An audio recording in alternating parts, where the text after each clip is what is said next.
Good evening, everyone. Welcome to another session of the Beyond Access series. Today, we're very excited to be here with our friends from the Impartial Hearing Office. We're going to talk to us about two options that allow families to reach agreements outside of the impartial hearing process: resolution meetings and mediation. This session is going to provide you all with the information and steps required to set up meetings and for resolution and meetings for mediation. So we're really excited to have folks here. A couple of housekeeping items before we get started. You'll be able to ask any of your questions today using the Q&A function. If you haven't joined us before, or if you haven't used this feature in Zoom before, you'll see a button on your screen that has the letters Q&A with two little speech bubbles. You'll be able to click on that, type in your question, and there are folks who will be able to answer your question live in real time. And then we also have some time set aside towards the end to be able to answer your questions over the stream. If you have any questions that don't pertain to tonight's presentation, you can still feel free to drop them in the Q&A, and we'll take that down and we'll share that with our team tomorrow morning and reach out to you for more information to make sure that we're capturing everyone's needs. So also want to give you all a heads up that we have two polls as part of today's presentation. So when you see those today, you'll see them as little screens that pop up and ask you to pick a selection. So please participate in those. They will help us make this presentation a little bit more engaging. With all that said and done, without any further ado, I want to introduce Cheryl Williams, who I'm going to butcher her title. I want to say is the Senior Executive Director. Did I get that right? Senior Executive Director of the Impartial Hearing Office. Good evening, Jose. Cheryl, and welcome. Good evening, everyone. As Jose said, my name is Cheryl Williams, and I'm the Senior Executive Director of the Impartial Hearing Office. And I'm so very happy to be with you this evening. During this evening's Beyond Access series on mediation, staff from the Impartial Hearing Office will present to you on alternate dispute resolution mechanisms built into the impartial hearing process, specifically resolution and mediation.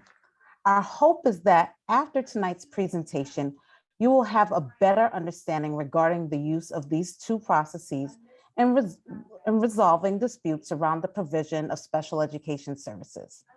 This evening, you'll hear from our agency attorneys and mediation liaisons, Erica Lane and Balaish Rios, and our office's legal associate and mediation liaison, Janelle Edmond Lewis. Also present on the call on behalf of the DOE are Sharon Ainspan, the operations manager from the Impartial Hearing Office, Maxine Kecke, the Senior Executive Director of the Committees on Special Education, and Ariana Jaffe, the Director of Process Management from the Special Education Office. As Jose indicated, you can place your questions in the question and answer section on the bottom right of your screen, and people will be answering them throughout the presentation. And we also have time built in at the end. Erica, I'm kicking it over to you.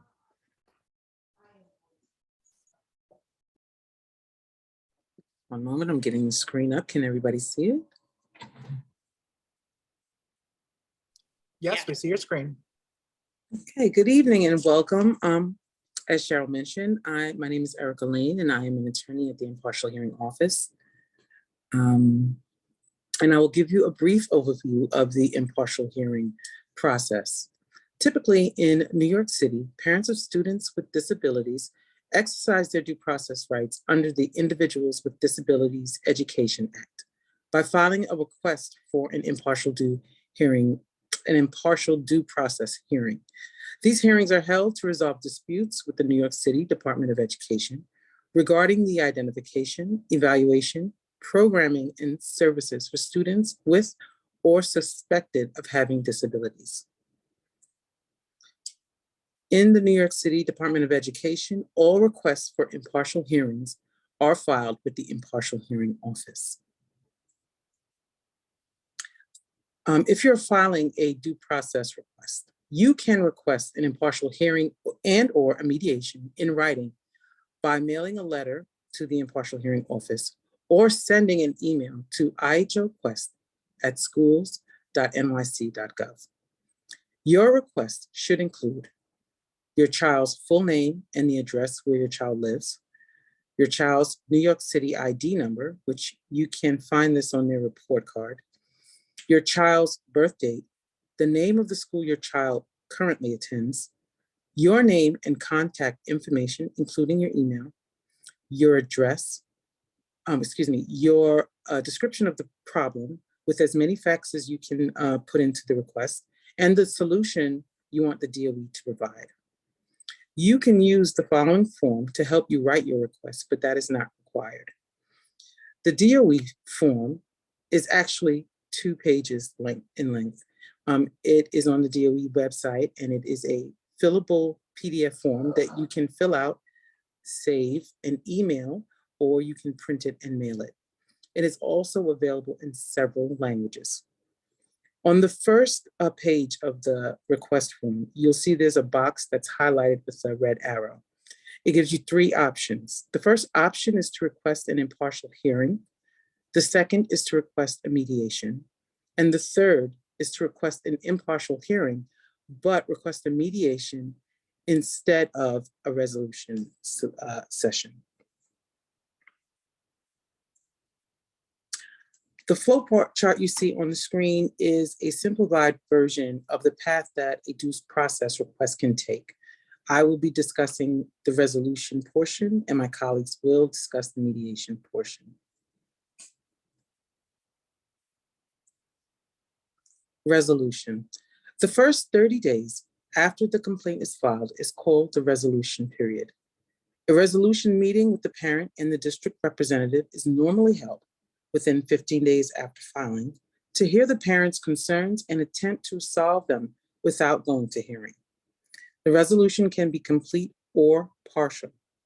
In a complete resolution, the complaint is fully addressed and the case is closed. In a partial resolution, some aspects of the complaint are resolved and the remaining portions of the relief may be settled or proceed to hearing.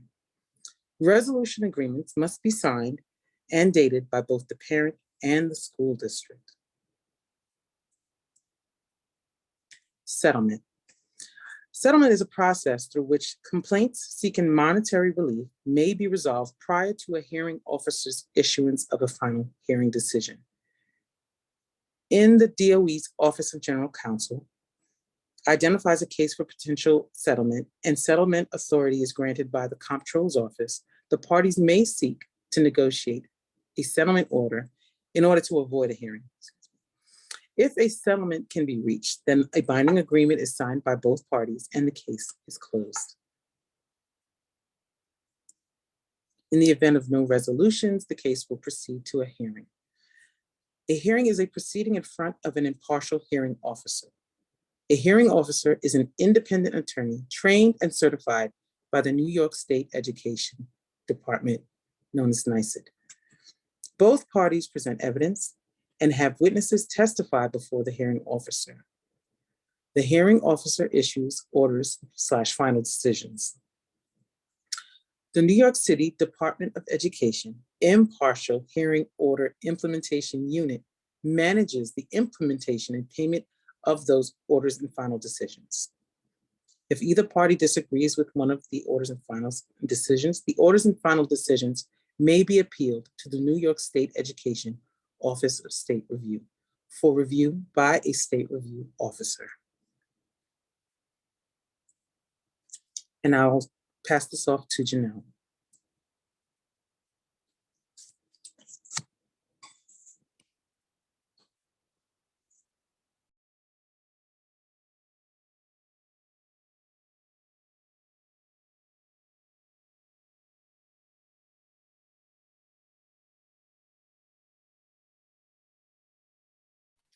Okay, Janelle might be having some technical difficulties, so I'll jump in and assist.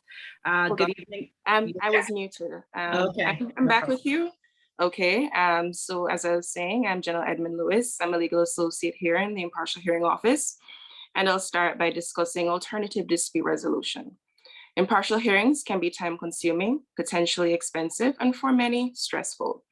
As an alternative to impartial hearings, parents and school districts may choose mediation. So we're going to pause for a brief poll to see how familiar you are with the mediation process. You will see 3 prompts on your screen. The first prompt is very familiar. The second is have some understanding of what it is, but not very familiar. And the third option is not familiar at all. I'll give you a moment to answer those questions.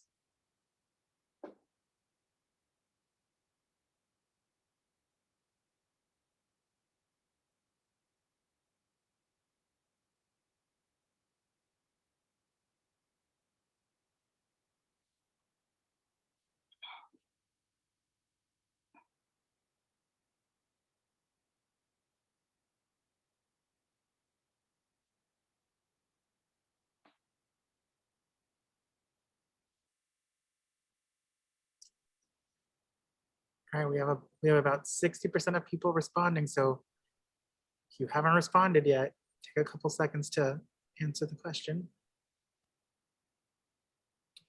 But it looks like about 24% are saying that they're very familiar. 48% are saying that they have some understanding but are not very familiar, and about 28% saying that they're not familiar at all. That's great.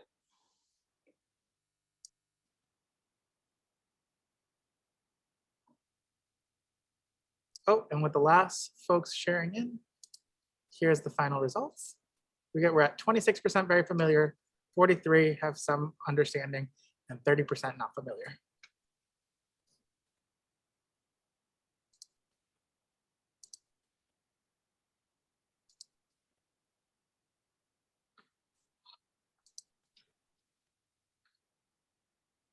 What is mediation? Mediation is a confidential voluntary process that allows parties to resolve disputes without a formal court or due process hearing.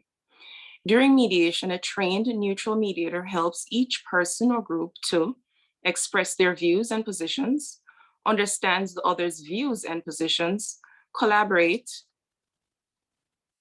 in crafting a solution acceptable to both parties. Special education mediation is a form of dispute resolution used to address disagreements involving special education matters between the school district, in this instance, the New York City Department of Education, and a student's family. Special education mediation is a voluntary process. Both the family and the New York City Department of Education must consent to participate. The mediator assists the New York City Department of Education and the family to negotiate an agreement. Agreements that are made in mediation are legally binding and can be enforced in a court of law. Mediation can take place with or without the filing of an impartial hearing request. Parents may request an impartial hearing, but opt for mediation in place of resolution.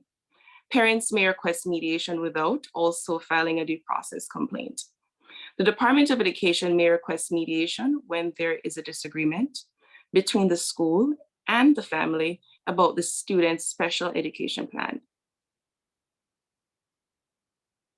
New York state law requires that special education mediations be conducted by the Community Dispute Resolution Centers, otherwise known as CDRCs, serving each of the 62 counties in the state. CDRCs are overseen by the New York State Unified Court System, Office of Alternative Dispute Resolution, ADR, and Court Improvement. Each CDRC has a roster of mediators. The mediators are volunteers with various occupations who receive the special training needed to facilitate the mediation process. They're not employees of the school district or New York State Education Department, otherwise known as NYCDOE. CDRC mediators attend a basic training program in mediation, followed by an observation apprenticeship program. Mediators help parents and the Department of Education representatives discuss the issues and reach an agreement. The mediator's role is not to recommend solutions or take positions or sides. If an agreement is reached by everyone, it is considered a binding agreement. This means that the terms of the agreement cannot be changed or appealed. While mediation is voluntary, participation is strongly encouraged and has been shown to strengthen the relationship between the school and the family.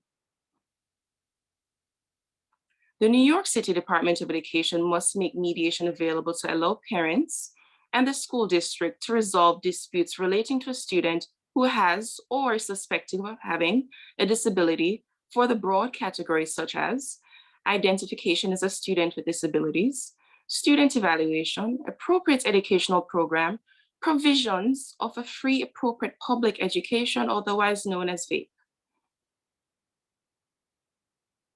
The New York City Department of Education can also request mediation to address areas of disagreement between schools and families, and that request would include a description of the area of conflict and the suggested outcome that the Department of Education is seeking. What are the benefits of mediation? Mediation is considered to be less adversarial than an impartial hearing, allows for creative decision-making by the people directly involved with the student, the family, and the school team. It strengthens the relationship between the family and the school. Both parties have a direct role in resolving their own disputes, leading to greater ownership and commitment to the agreement. The mediator does not issue a decision, but rather assist the parties to reach a mutually agreeable resolution to the problem and document that agreement in writing. I now turn over to Faralise, and she'll continue the presentation. Good evening, everyone. My name is Faralise Rousseau, and I am an agency attorney with the Impartial Hearing Office. I will first share some data on New York City DOE special education mediation. So the percentage of successful mediations from 2014 to 2020 by county shows that in Richmond County, 82% of mediations resulted in an agreement. So they were, most of the time they were successful, with just 18% of cases not resulting in an agreement. In Queens, that number was even higher, where 87% of mediations resulted in an agreement and only 13% did not.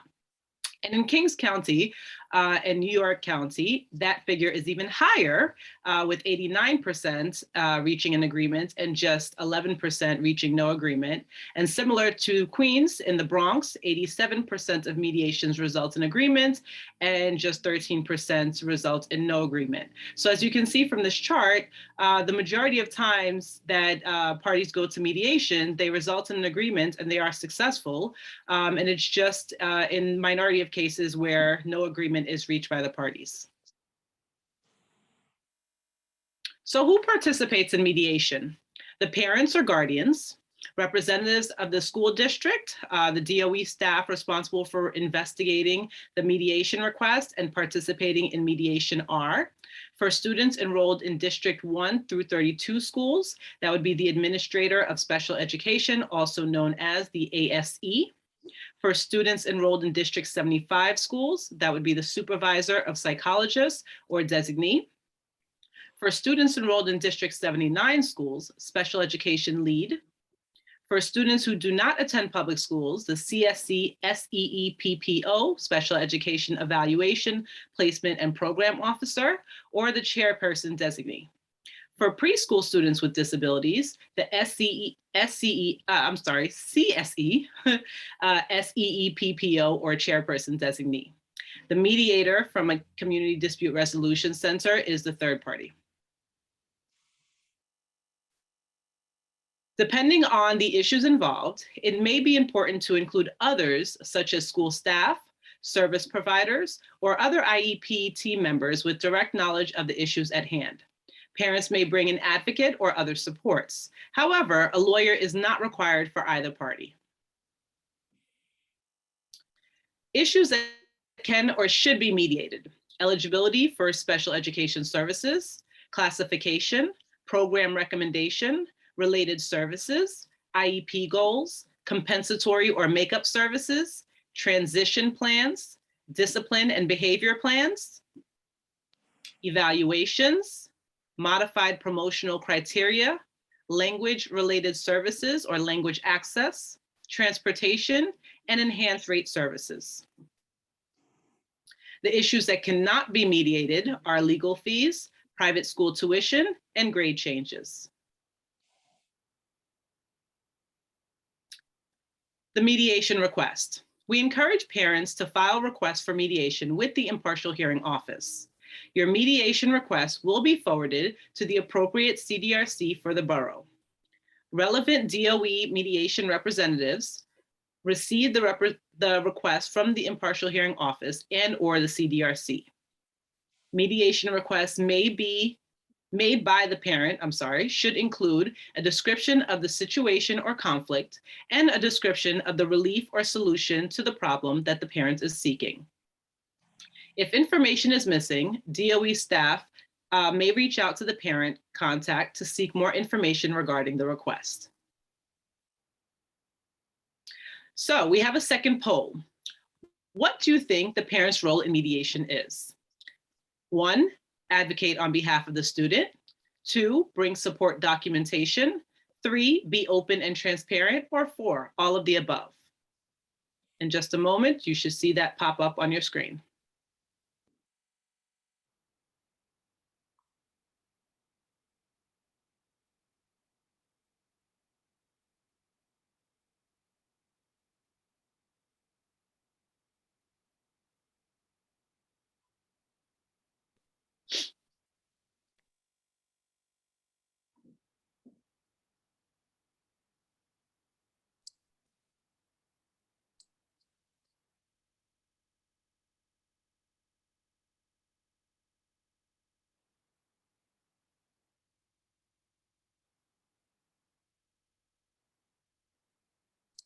Well, I'm sure this will come to no surprise to our presenters that we are at 97% saying all of the above. The Wonderful. remaining 3% saying advocate on behalf of the student. Okay, thank you so much. All right, so let's turn to the next slide and see the answer. All of the above.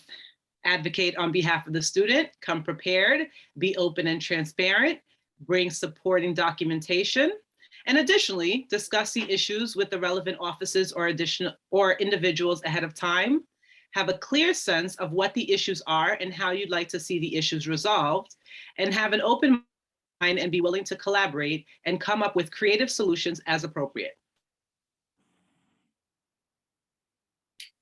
So the mediator's role in mediation is to serve as a neutral third party and manage the negotiation process, facilitate conversation between the parties so that each person can express their point of view and understand the other's point of view, assist and guide the parties towards an agreement and help them document the terms of that agreement, and help the parties to resolve issues in a mutually agreeable way.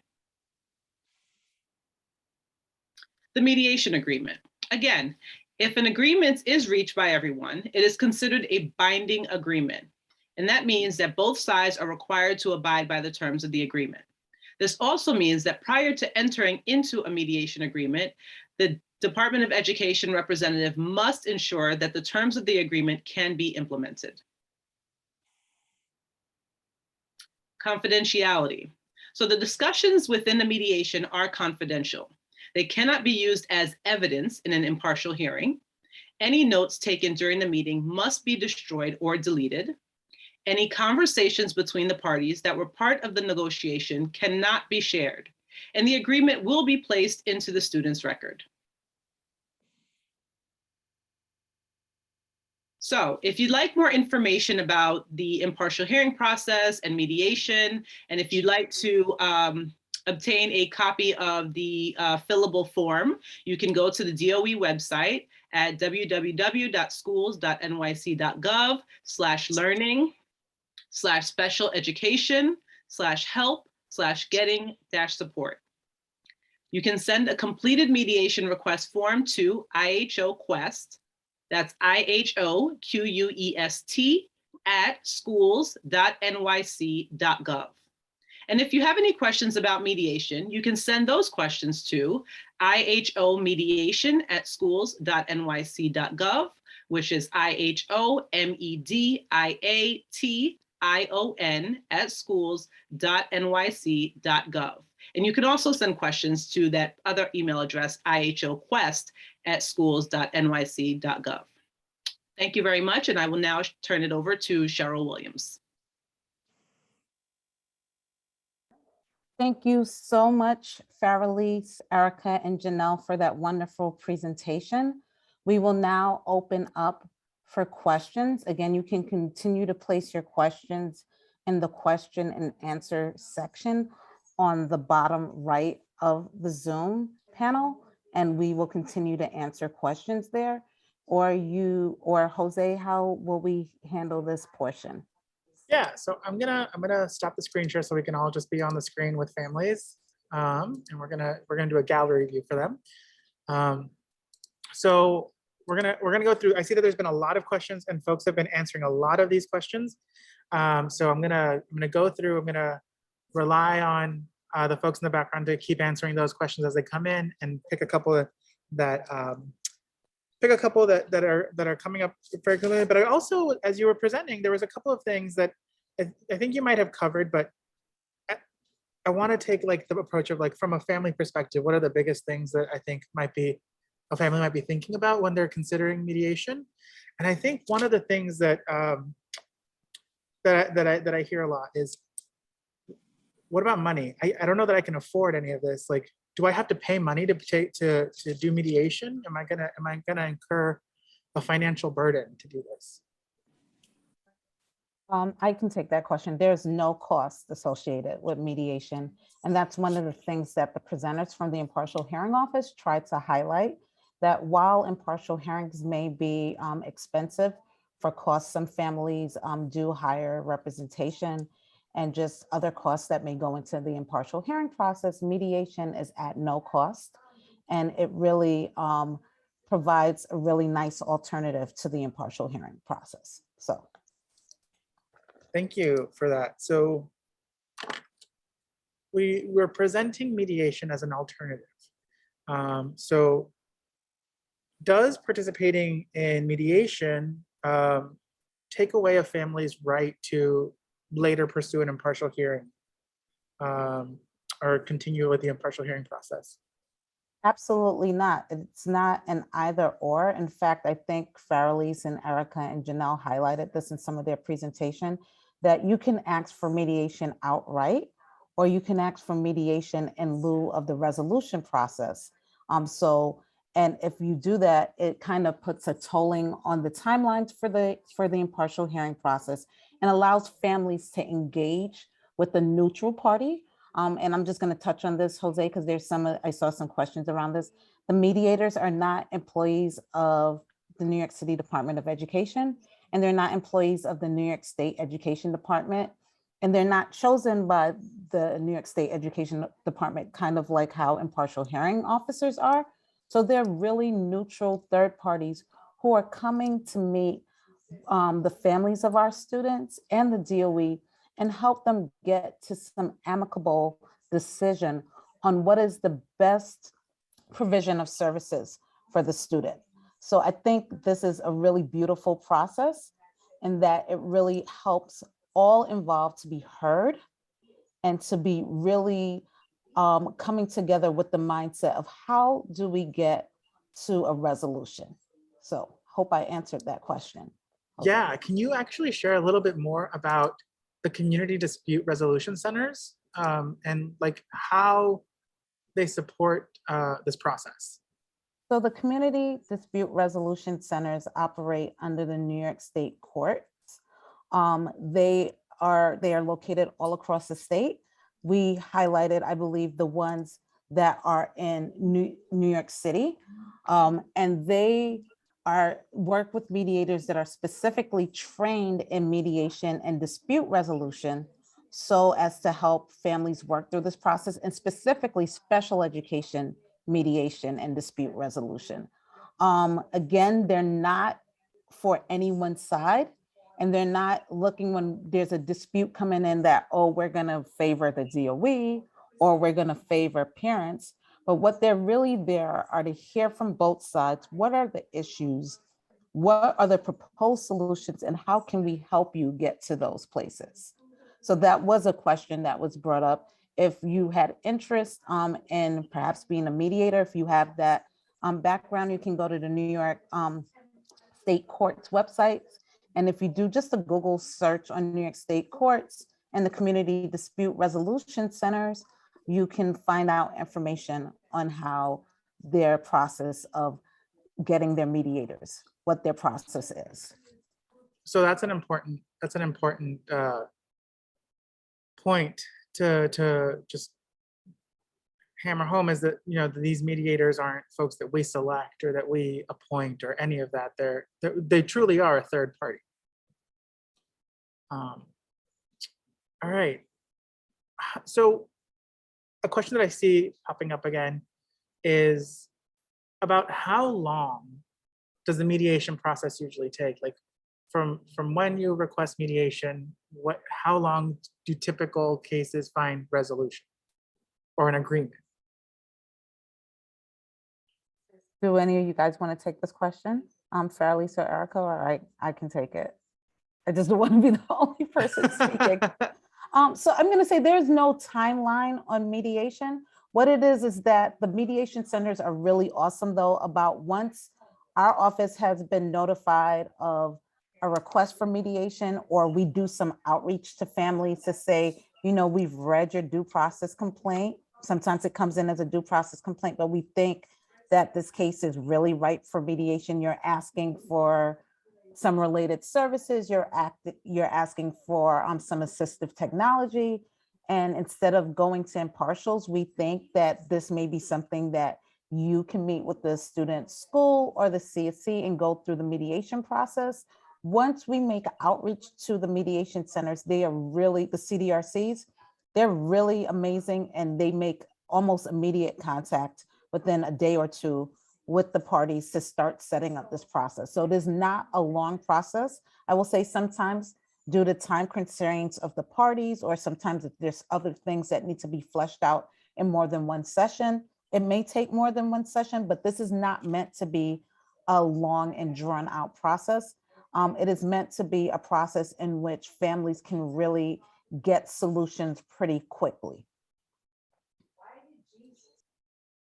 So let's say a mediation happens, an agreement is reached. What happens then?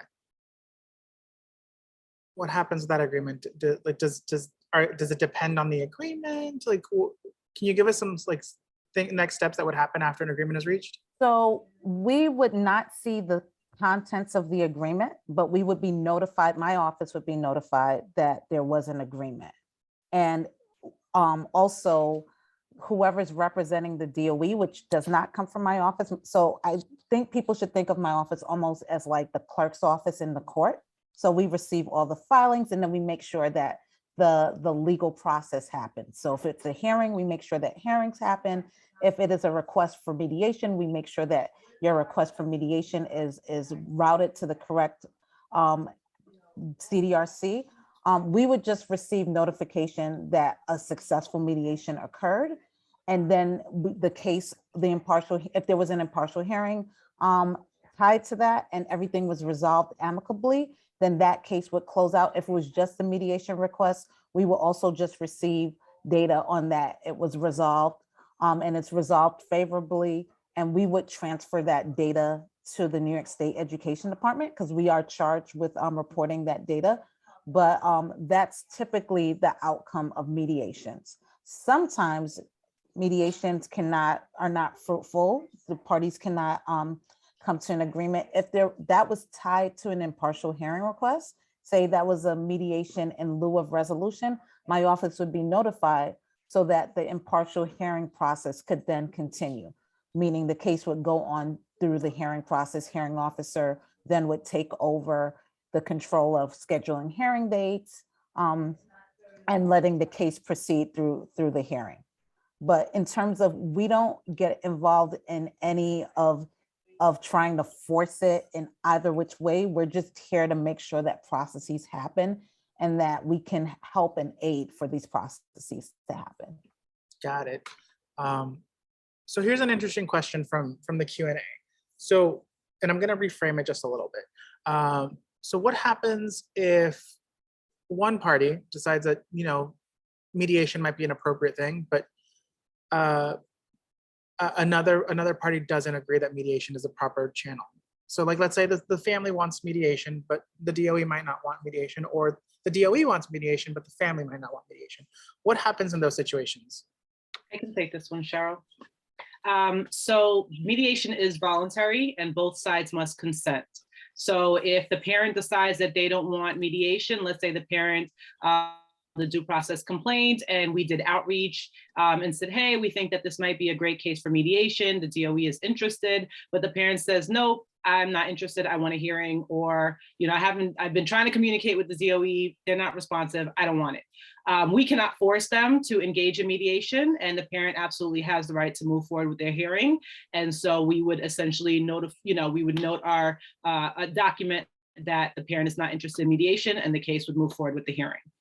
If there are times when the DOE determines that a case is not ripe for mediation. If you recall, during my part of the presentation, I did go over issues that can be mediated and issues that cannot be mediated. So for example, tuition, attorney's fees, I'm forgetting the third thing, tuition, attorney's fees, I forgot the last one, but there are some issues that cannot be mediated. And if the DOE determines that the case is not ripe for mediation, or that, as I mentioned, DOE has to be able to enter into agreement, because all the agreement is binding, and they must be able to follow through and provide whatever services or follow through with the terms of the agreement. So if they determine that they would not be able to do that and cannot engage in mediation, then the case would not be able to go to mediation.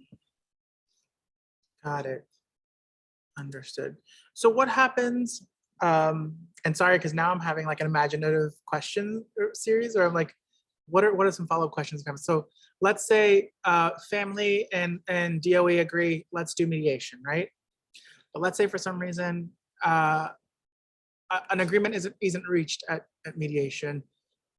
In order for an agreement to be reached, do the family and the DOE have to agree on everything, or can they agree on some things? Like, is there any guidance on that? I can take this question. Not all the issues are always solved during mediation, and they can be partially resolved. So if you choose mediation in lieu of resolution, when whatever issues are solved in mediation and fall into a mediation agreement, the other issues that were not resolved can proceed to hearing. That's great. So I can say, all right, I had a list of 3 things and 2 of them got solved in mediation, but we still want to go to impartial hearing for this 3rd thing. Yes, you can. Wonderful. All right, folks, keep typing in those questions because I'm going to run out of them at some point, but I'm seeing some good ones. So here's an interesting question.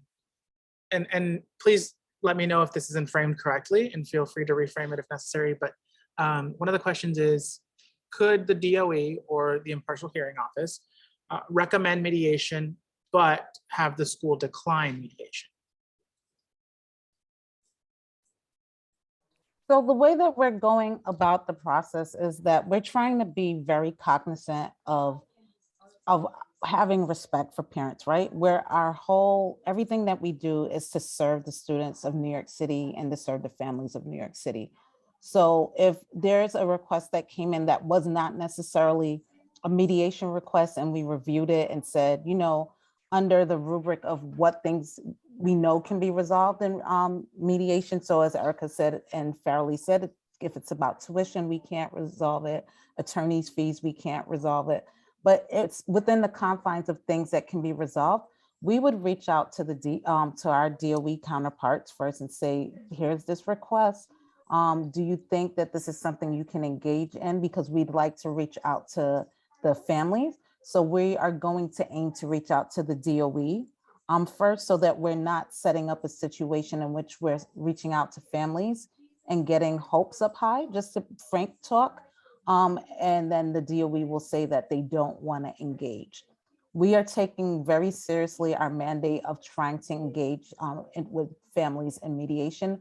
My team did a lot of work around this last year, contacting, I believe, over 800 instances of families, just to say that we want to be more supportive in this process around finding solutions around disputes in special education, So we will be not just reaching out to you without the knowledge that the DOE wants to engage on this. So one of the questions in here is asking, one of the things that you all shared is that there are going to be some cases where the DOE might just identify as recommending for mediation. Are there any markers or any type of case that you all think folks should know would be automatically recommended for mediation, or is this a very much like case by case situation where folks are going to review the things? It's a case by case situation of review, because every due process complaint that comes in is different and very specific to the set of facts presented. But we can tell you, like we said, that tuition can't be addressed in mediation for a private school tuition and attorney's fees. And another thing that I think was placed in the slide was about promotional criteria. So like those are things that we cannot address. I would say the entire universe of other things are things that are going to be reviewed, discussed with either the CSC teams, the school teams, and say, how can we support this family? Is this something that can be, and it's addressed through either through resolution or through mediation. And sometimes we've had a lot of success the past year in that we've been identifying cases for mediation, and the CSC teams and schools have come back and said, you know what, we won't even go to mediation. We'll address this in a resolution meeting. And they've had a lot of positive outcomes also through the resolution process. So the cases that my team has been looking to identify for mediation have really been able then to be addressed through the resolution process with a lot of success. And I just want to thank, our other counterparts from the special ed office who have been really driving that work. So can you talk a little bit about what like the family engagement piece of this, like how families are notified when the DOE identifies a particular case to be that might benefit from mediation? Like how does that family engagement process work? Who notifies the parent, those types of things? I can take this one. So our mediation liaison would reach out to the parents via email. So normally the parent would provide, particularly during the pandemic, because most of the filings are via email, have the parent's email address, and we would reach out to the parent, or in the case of an advocate, we would reach out to the advocate and let them know that we've reviewed the case and we believe that this case could be ripe for mediation, provide them some information and an opportunity to follow up with us if they have any questions or concerned about engaging in the process. And then if they indicate that they are interested in mediating, then we would move forward with making referrals, so long as both the DOE and the parent is interested. Another thing that you just mentioned, Cheryl, was Cheryl, you said that some cases might not need to go to mediation. They might be able to be solved at a resolution meeting. Can you talk a little bit about the difference between the two and why they're distinct pieces? So under the law, once you file a due process complaint, there is an automatic 30-day period at the beginning of the filing, which is called the resolution period, in which school districts are supposed to try to meet with parents to try to resolve these cases. Resolution meetings should be scheduled within the first 15 days of that 30-day period. And the major difference in a resolution meeting versus mediation is that it's a meeting directly between the school district and the filer, which is typically the parent.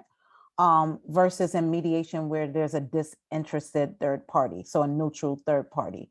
In resolution, it's just a meeting between the DOE and the parent saying, let's try to see if we can resolve these issues.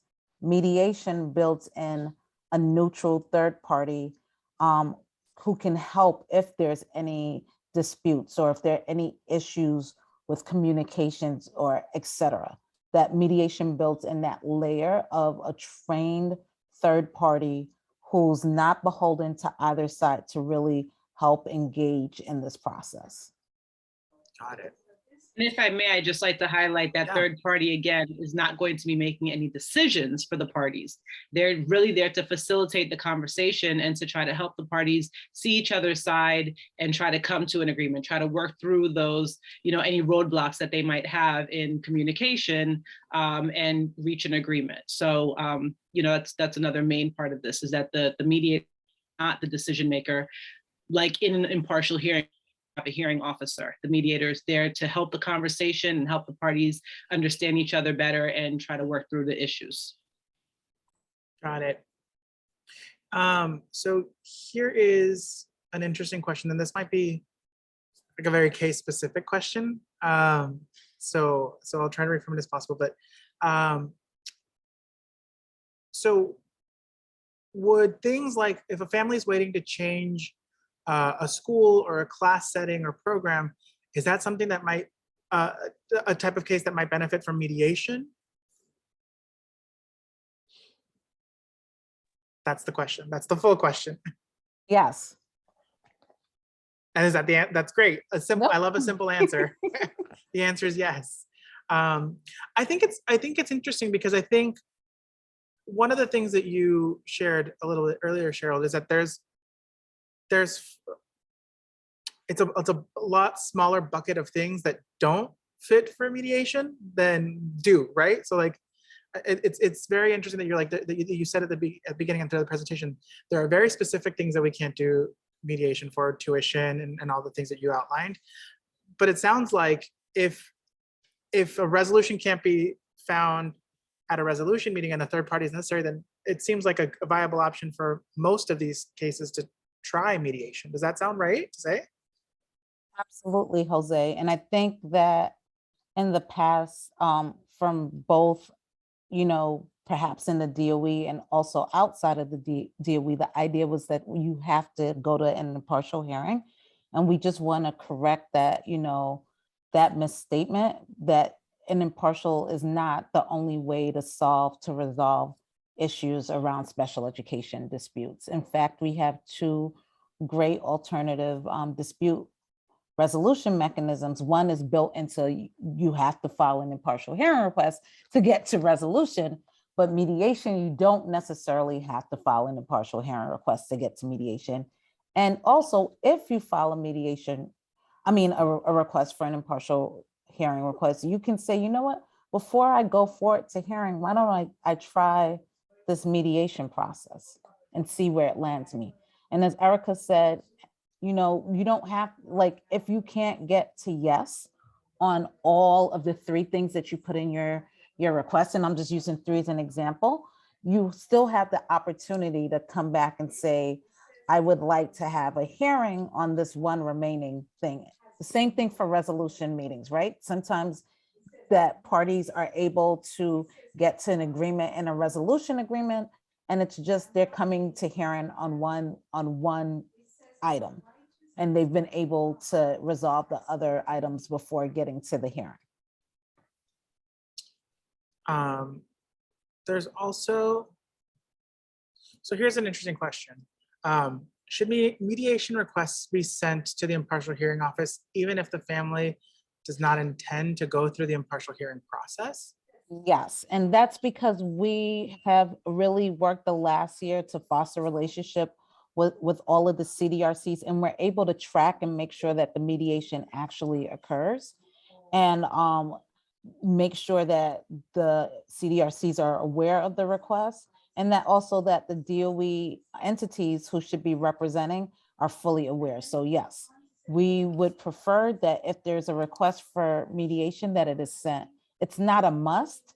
It is a preference for the agency so that we can just really track it and make sure that it's going to the right place. And it's really to keep the process moving along, right? Absolutely. Also, So the process to request a mediation is almost exactly the same as requesting an impartial hearing. got it. And actually, that's a really good question for a point of information. So to request mediation, families can reach out to the CSE or the CPSE, right? They can reach out to IHO, or they can also reach out to the community oh my God, I'm gonna get the wrong name, community dispute resolution centers, right? When families reach out to the community dispute resolution centers, do they then inform you all so that you all have a record of it and keep the process going? Is that a fair question to ask? This is something that we're working on streamlining. And we're working on streamlining this not only with the community dispute resolution centers, but also with the New York State Education Department.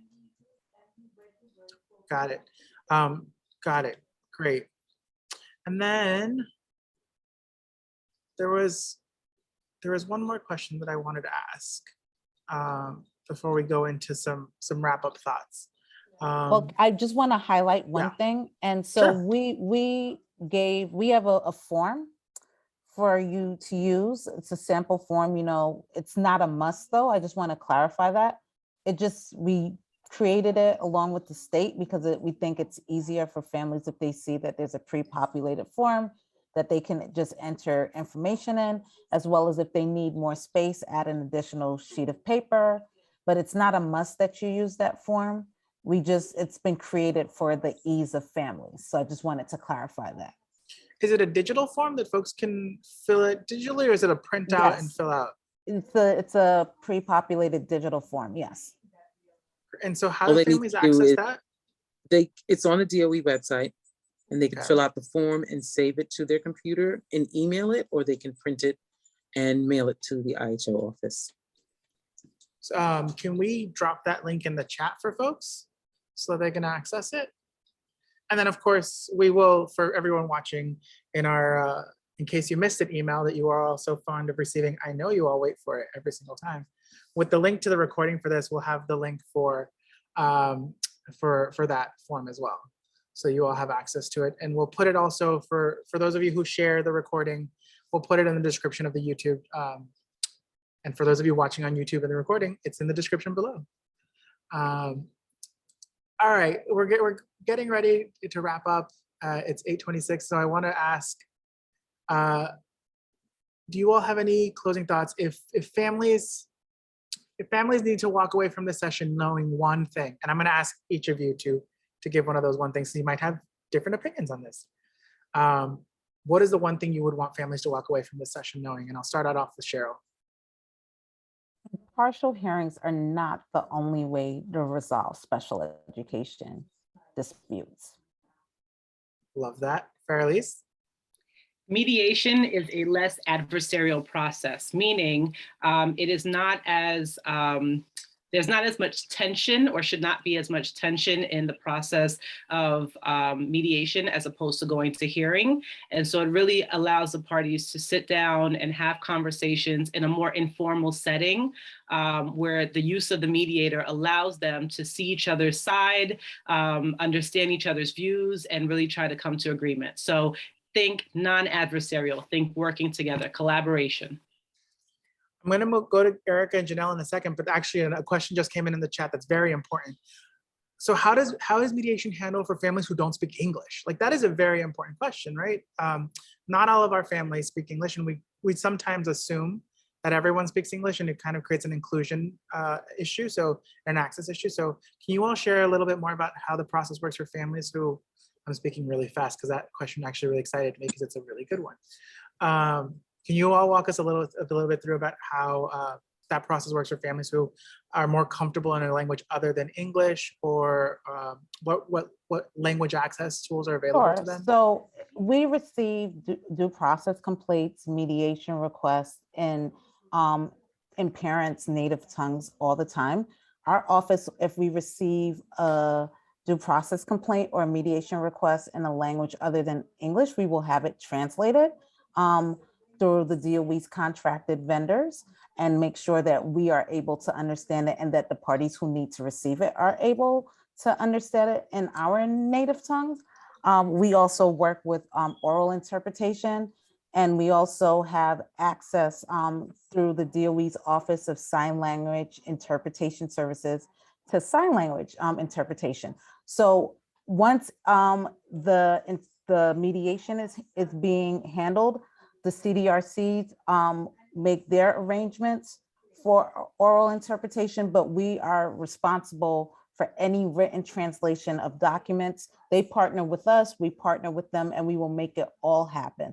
So just know that we work very hard for inclusion on all steps of this process. Thank you so much. And thank you for the person who dropped that question into the Q&A. It is super important. Erica, one thing that people should walk away with. Filing for an impartial hearing and a mediation is easy and it's simple. The DOE provides an editable document, we've talked about it before, in several languages so that anyone, parent, filers, advocates can use the document and request a mediation. Janelle? I definitely say that it strengthens the relationship between the family and the school.